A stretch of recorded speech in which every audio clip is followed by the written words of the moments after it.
compris, je suis ingénieur, donc un technicien qui ne voyait que par la technique et qui n'y connaissait absolument rien en finance et en comptabilité.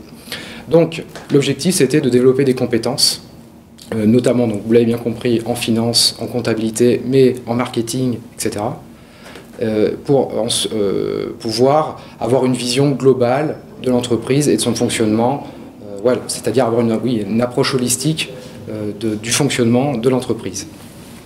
Oui, effectivement, je pense que j'étais loin des problématiques liées à la stratégie d'entreprise.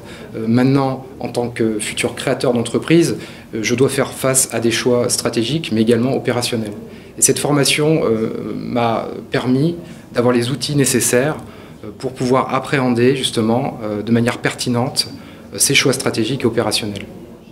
Je voulais faire ça, je savais que j'allais y arriver. À quel prix, ça je le savais aussi. Parce que le prix, c'est une implication lourde qui demande un rythme de travail soutenu, mais qui s'inscrit dans la durée. Voilà, ça c'est vraiment important. Pour ma part, non, ça allait, parce que l'équipe pédagogique était là aussi compétente et a su transmettre le savoir. Et puis également mes camarades qui étaient là pour partager leurs compétences, leurs connaissances, leurs expériences. Parce qu'il faut savoir que l'ensemble des participants provient de divers horizons, donc de cultures différentes, de secteurs d'activité différentes, ayant vécu des expériences aussi complètement différentes par rapport aux miennes, par exemple. Donc c'était vraiment très enrichissant. Non, parce que quand on s'engage dans un processus d'exécutif MBA en tant que futur manager, voilà, on se doit de composer avec les qualités et également les défauts. On a nous-mêmes nos défauts et nos qualités. Donc l'objectif du manager, du leader, c'est de pouvoir coordonner l'ensemble des individus dans un objectif commun. Voilà. Alors il y a le lâcher-prise en fait.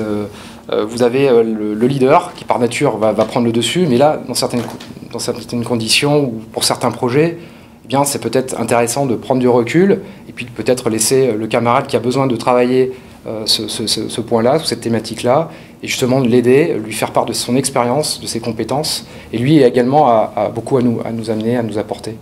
Alors, bon, sans prétention aucune, peut-être le fait de venir de grosses entreprises, de grands groupes, on a une appréhension du monde de l'entreprise qui est peut-être différente d'une PME ou d'une TPE.